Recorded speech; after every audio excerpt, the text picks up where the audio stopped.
মানে আল্লাহ রাব্বুল আলামিন একটা চিঠি দিয়েছেন মনে করেন আপনাকে। আপনার একজন কথার কথা এক্সাম্পল দিচ্ছি যে আপনার কোনো একজন বন্ধু আছে অনেক দূরের কোনো দেশে।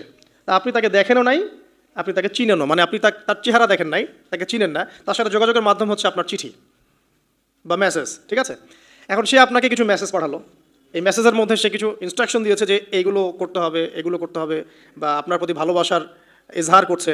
এখন এই মেসেজটা যদি আপনি পড়তে পারেন তাহলে আপনি আপনার বন্ধুর সাথে একটা কানেকশন তৈরি করলেন না?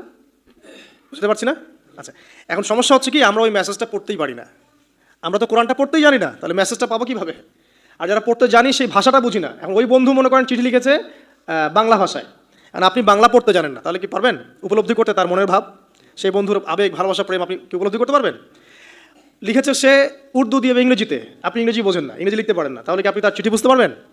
এখন আমরা যেহেতু আরবি বুঝি না, এই কারণে কোরআনের মধ্যে কী পড়া, কী বলেছেন আল্লাহ রাব্বুল আলামিন আমরা উপলব্ধি করতে পারছি না।